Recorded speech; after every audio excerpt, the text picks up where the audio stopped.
नमस्कार दोस्तों, मैं हूं आपका दोस्त आपका होस्ट आर के और आप देख रहे हैं आर के ट्रेडिंग। दोस्तों तारीख है 18 सितंबर 2022 और यहां पे 19 सितंबर 2022 के लिए निफ्टी के फार्मा, मेटल, आईटी और साथ ही फाइनेंशियल स्टॉक के आंसर्स लेकर आपके सामने मैं हाजिर हूं। वीडियो और आंसर्स दोस्तों अगर पसंद आए तो जरूर फीडबैक करिएगा और आर के ट्रेडिंग मोबाइल ऐप को अगर डाउनलोड नहीं किया तो डाउनलोड कर सकते हैं लाइव मार्केट में कॉल के लिए। साथ ही टेलीग्राम चैनल पर भी ये लिंक अवेलेबल है। टेलीग्राम चैनल का वीडियो के डिस्क्रिप्शन बॉक्स में आप वहां पे भी जाके टेलीग्राम चैनल ज्वाइन कर सकते हैं। स्विंग ट्रेडिंग ग्रुप में अगर ऐड होना चाहते हैं तो मेरे लिंक के थ्रू अकाउंट ओपन करें, सैमको, फायर्स, एलायंस, ब्लू एंजल, वन जीरोधा किसी एक में, फिर मैं आपको अपने स्विंग ट्रेडिंग ग्रुप में ऐड कर लूंगा। तो चलिए शुरुआत करता हूँ फार्मा इंडेक्स से। और फार्मा इंडेक्स के लेवल की बात करें तो बहुत ही जबरदस्त तरीके से नीचे के मूड में दिख रहा है। 12,500 एक अच्छा सपोर्ट था जो तोड़ने के बाद नीचे आया 12,300। अब ये देखिए 3 बार ये मल्टीपल सपोर्ट ले रहा है ना, 3 बार। तो कल अगर इसके नीचे ब्रेक कर गया ना तो गिरावट बढ़ जाएगा। 12,300 के नीचे गिरने पे इसमें गिरावट बढ़ जाएगा और ये 12,000 तक के लेवल को टच कर सकता है। इस कंडीशन से फार्मा में गिरावट बन जाएगा। अदरवाइज जिस तरह से यहाँ बाउंस आया है 2 बार, तो हो सकता है कल भी एक बाउंस बन सकता है, यानी कि कल दोनों चांस आपको यहाँ पे देखने को मिल सकता है। क्लियर है? चलिए अब सबसे पहले एस्ट्राजेनिका पर नजर रखें। तो एस्ट्राजेनिका क्या हो रहा है कि ऊपर के साइड जाने के लिए भी तैयार है, लेकिन कब? जब ये 3200 के ऊपर की क्लोजिंग करेगा तब। 3200 के ऊपर सस्टेन कर जाए तो फिर आप समझिए कि 3250 से 3300 की तरफ जाएगा। फिलहाल अगर ये कल का ये जो बड़ा वाला ग्रीन कैंडल इसका लो ब्रेक करता है 3100 को तो कमजोर हो जाएगा दोस्तों, 2950 तक आ सकता है।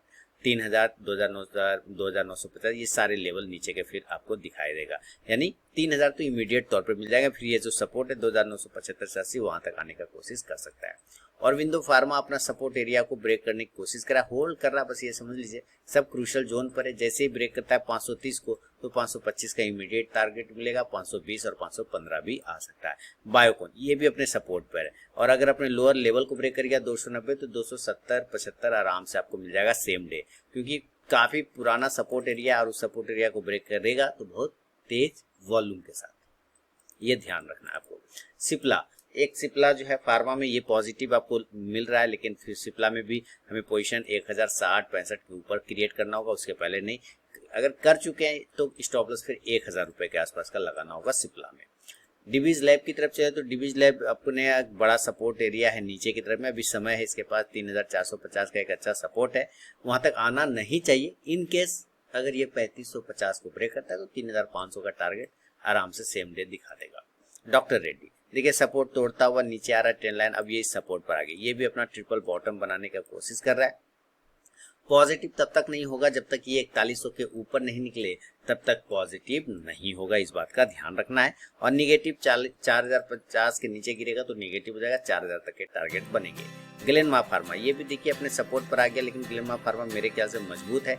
इंपॉर्टेंट स्टॉप लॉस 360 रुपए का मेंटेन करके आपको चलना होगा। ग्रेन्यूल्स इंडिया की तरफ चलें तो सेम कंडीशन, ग्रेन्यूल्स इंडिया 328 से 30 का एक हर्डल है, अगर वो ब्रेकआउट होता है तो 340 तक जा सकता है, अदरवाइज नीचे एक 300 का स्टॉप लॉस लगा के वेट कर सकते हैं। डॉक्टर लाल पैथलैब देखिए अब यहाँ पर आ गया वापस, जहां पर मैं कह रहा था कि यहाँ तक आना चाहिए तो लेवल आ चुके। यहाँ से डिसाइड करना है कि अगर ये 2280 के नीचे निकलता है तो एक सेल का लेवल बन जाएगा और फिर 2250 सेम डे बनेगा, और अगर ये ऊपर निकलता है 2350 के ऊपर तो फिर पॉजिटिव हो जाएगा 2400 के 2450 के लिए। लुपिन की तरफ चले, इसने अपना सपोर्ट तोड़ा है तो अब देखिए दूसरा एक सपोर्ट एरिया इसके पास बनता है वो 600 रुपए का, काफी तेज सपोर्ट तोड़ा है, 600 रुपए के पास आने को तैयार है। अगर अपने लो को ब्रेक करता है 630 को तो 600 तक आने का कोशिश कर सकता है लुपिन, पॉजिटिव स्टेन लाइन के ऊपर होगा। इसके अलावा हम लोग नोवार्टिस की तरफ चले हैं तो आने दीजिए नोवार्टिस को नीचे, उसके बाद यहाँ पे 675 680 के आसपास अच्छी बाइंग बनी। पिरामल अभी थोड़ा सा एडजस्ट कर रहा है अपने आप को डिमर्ज होने के बाद, तो वेट करें। हालांकि बड़े टाइम फ्रेम पे देखेंगे, लंबे समय के लिए देखेंगे तो 1000 के ऊपर लेवल बनेगा 1050 के लिए। स्ट्राइड्स फार्मा की तरफ चले दोस्तों, तो स्ट्राइड्स फार्मा में पोजीशन हमें लेना होगा, नीचे 300 के नीचे सेल करना होगा तो आ जाएगा 290 तक, पोजीशन 325 के ऊपर बनेगा ज्यादा बढ़िया। सन फार्मा अगर ब्रेक करता है अपने इंपॉर्टेंट सपोर्ट एरिया को यानी कि 865 को, तो ये ट्रेंड लाइन 850 तक का होल्ड करने की कोशिश कर सकता है, यानी यहाँ पर से टूट के 850 के आसपास आने की कोशिश करेगा। टोरेंट फार्मा की बात करें, टोरेंट फार्मा भी सपोर्ट एरिया पर है, सारे फार्मा स्टॉक काफी सपोर्ट पे, फार्मा की बैंड बच गई है लगभग। तो देखिए फार्मा में टोरेंट फार्मा 1500 के ऊपर 1510 के ऊपर निकलेगा तभी पॉजिटिव होगा, अदरवाइज नहीं। वोकट फार्मा की तरफ चले तो वोकट फार्मा ने भी ब्रेक कर दिया, ये इतना खराब नहीं, क्योंकि ये जिस जगह से ब्रेक हुआ ना उसके गैप बहुत है, अपने आप को होल्ड करने के लिए गैप इसके पास बहुत है। अब एनालिस्ट जब तक कि बहुत मार्केट ही पूरा खराब नहीं हो जाए तब तक तो कोई बात ही नहीं। जेडएस लाइव की तरफ चले तो जेडएस लाइव भी बिल्कुल अपने उसी प्राइस चैनल को फॉलो कर रहा है, ऊपर गया रुक गया नीचे, तो ज्यादा से ज्यादा आपको 350 345 के आसपास का एक स्टॉप लॉस मेंटेन करके चल सकते हैं जेडएस लाइव में। तो दोस्तों ये था निफ्टी के फार्मा स्टॉक में व्यू। चलेंगे जरा मेटल में, और मेटल इंडाइसेस की बात करें तो इसमें भी 2% का गिरावट देखने को मिला है, लेकिन खुशखबरी ये है कि 6000 के ऊपर क्लोज कर रहा है। 6000 ही इसका इंपॉर्टेंट सपोर्ट एरिया है दोस्तों, 6000 के नीचे जाने पे बड़ी गिरावट आएगा मेटल में। इसके अलावा हम अडानी इंटरप्राइजेस पे नजर रखें तो ऊपर की तरफ हाई बनाया, हाई बनाने के बाद अब जो है एक स्पिनिंग टॉप कैंडल बना लिया है। तो स्पिनिंग टॉप बनाने का मतलब है कि 2250 के ऊपर निकलने के बाद, सॉरी 2250 नहीं बल्कि 3900 के ऊपर निकलने के बाद 4000 के टारगेट, 4100 के टारगेट, और 3600 के नीचे अगर निकल जाता है तो 3500 से 400 का टारगेट। एपीएल अपोलो मैंने पहले भी कहा ये पॉजिटिव है, मेरी नज़र में खराब स्टॉक बिल्कुल भी नहीं है, थोड़ा अभी अवॉइड कर लें क्योंकि ये कंफ्यूज है। ज़्यादा अगर अच्छा मूवमेंट बनेगा तो 1075 से 80 के ऊपर। कोल इंडिया देखिए अपना सपोर्ट एरिया 225 है, उसके नीचे गिरने पे गिरावट बढ़ेगा 220 तक आ सकता है। हिंडाल्को की तरफ चलें, हिंडाल्को ने 400 के नीचे सेल करना है, 405 के नीचे सेल करना है, लेकिन अगर लॉन्ग टर्म व्यू रखें तो हिंडाल्को खराब स्टॉक नहीं है, काफी देर से कंसोलिडेट कर रहा है। हालांकि 405 का एक सपोर्ट है तो 405 को ब्रेक करेगा 400 395 तक। हिंदुस्तान कॉपर की बात करें, हिंदुस्तान कॉपर ने भी अपने ट्रेंड लाइन को ब्रेक करके वापस नीचे आ रहा है, तो पॉजिटिव ये तब होगा जब ये 123 के ऊपर सस्टेन करेगा, और 123 के ऊपर अगर ये निकल जाता है दोस्तों तो फिर 125 127 के ऊपर निकलेगा, और नीचे अगर 116-15 को ब्रेक करता है तो सेल करेंगे 110 के टारगेट के लिए। हिंदुस्तान जिंक की तरफ चले तो हिंदुस्तान जिंक ने भी अपना ट्रेंड लाइन को ब्रेक करके नीचे आने की कोशिश कर रहा है, और अब जो अपना इंपॉर्टेंट सपोर्ट वो क्रिएट कर रहा है वो लगभग 270 के आसपास का, तो एक बार इसको 270 के लेवल को टच करना चाहिए, तब तक वेट करते हैं। जिंदल स्टील की तरफ चले तो जिंदल स्टील अपसाइड में 460 के ऊपर जब तक नहीं जाएगा पोजीशन मत बनाइएगा, 460 के ऊपर जाने के बाद 470-75 के टारगेट बनेंगे। जेएसडब्ल्यू स्टील 700 के ऊपर निकल जाएगा तो 720 से 40 के टारगेट, अदरवाइज कोई दिक्कत वाली बात नहीं, होल्ड करके चल सकते हैं। मिश्र धातु निगम लिमिटेड 10% की तेजी आई थी, 232 तक का हाई लगाया था, लेकिन करेक्शन इस तरह से आया कि वापस आधा खा गया, कोई दिक्कत नहीं है। टारगेट तो कंप्लीट हो गया, 220 का टारगेट था वहां तक पहुंच गया। नेक्स्ट पोजीशन 220-22 के ऊपर बनाइए 225 से 30 के लिए। मोइल 160 के आसपास आने दीजिए, पूरा चांस है कि 160 के पास आएगा, उसके बाद वहां से बाउंस कर सकता है। नेशनल एल्युमिनियम की तरफ चलें तो नेशनल एल्युमिनियम जो पोजीशन है अभी नीचे का दिखा रहा है, 76 के नीचे निकलता है तो 74 तक आ सकता है। पॉजिटिव मूवमेंट 80 के ऊपर बनेगा, उसके पहले नहीं।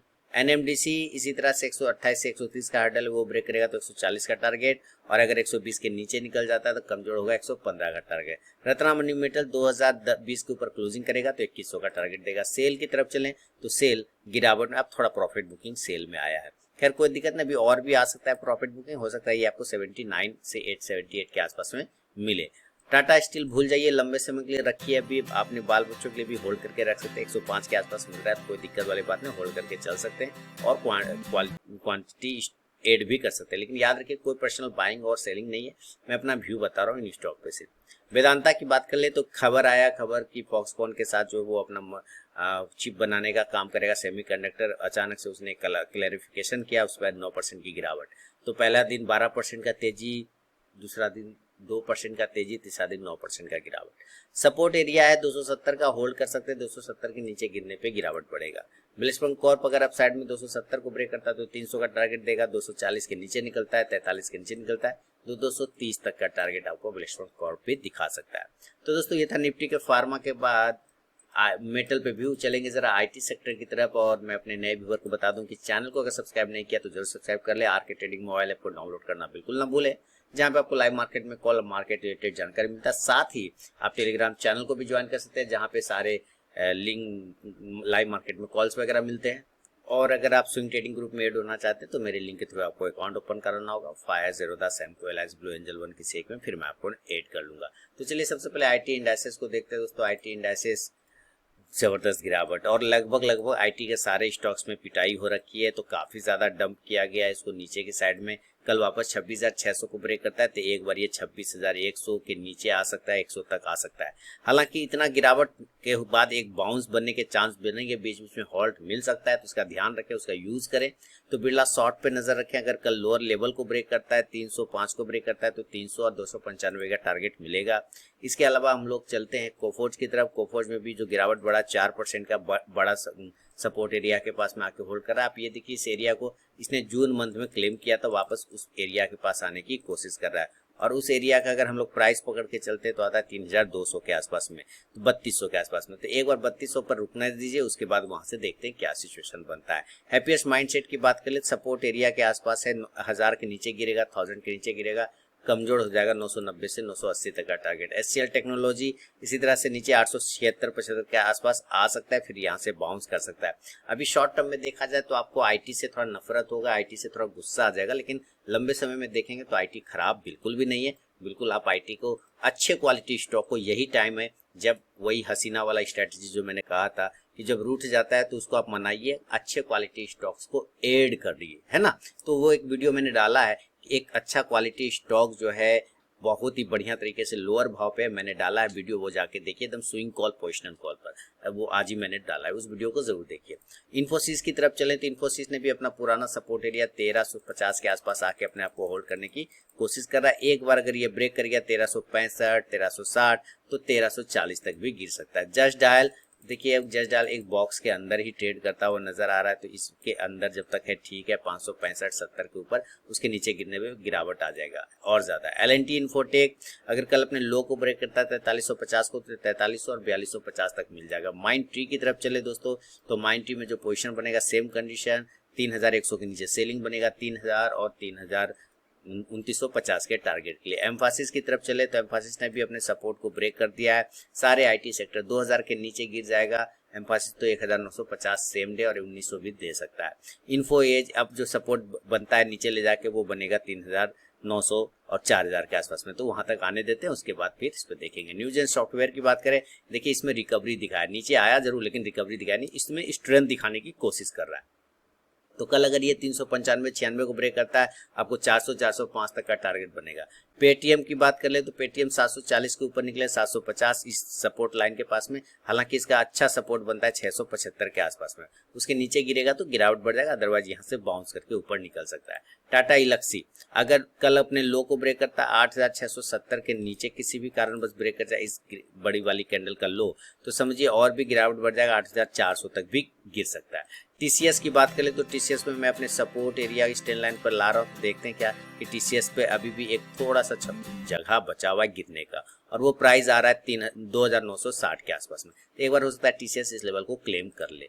टेक महिंद्रा सेम कंडीशन में देखिए जबरदस्त नीचे आ रहा है, आने देते, मैंने यहाँ से कॉल का प्रॉफिट बुक करके एकदम निकल गया था सेम डे तो नहीं, उस दिन लाइव ट्रेड में मैंने दिखाया भी था, तो अच्छा जगह पे निकला और वहीं से देखिए गिरा भी, तो एक चांस बनता है वापस से यहाँ बाउंस करके ऊपर जाने का टेक महिंद्रा का। तो आपको अगर बाइंग करना हो टेक महिंद्रा में तो मैं एक लेवल बता देता हूँ, जब तक ये 1040 के ऊपर नहीं जाए इंट्राडे में बाय मत करिएगा। 1040 के ऊपर जाने के बाद इंट्राडे टारगेट रहेगा सिर्फ 1050 और 60 का, नीचे 1022, 25, 26 ये सब ब्रेक करता है तो 1010 तक के टारगेट दिखा सकता है। विप्रो होल्ड करके चले, लंबे समय के लिए रखिए इसको, टेंशन उतना नहीं है।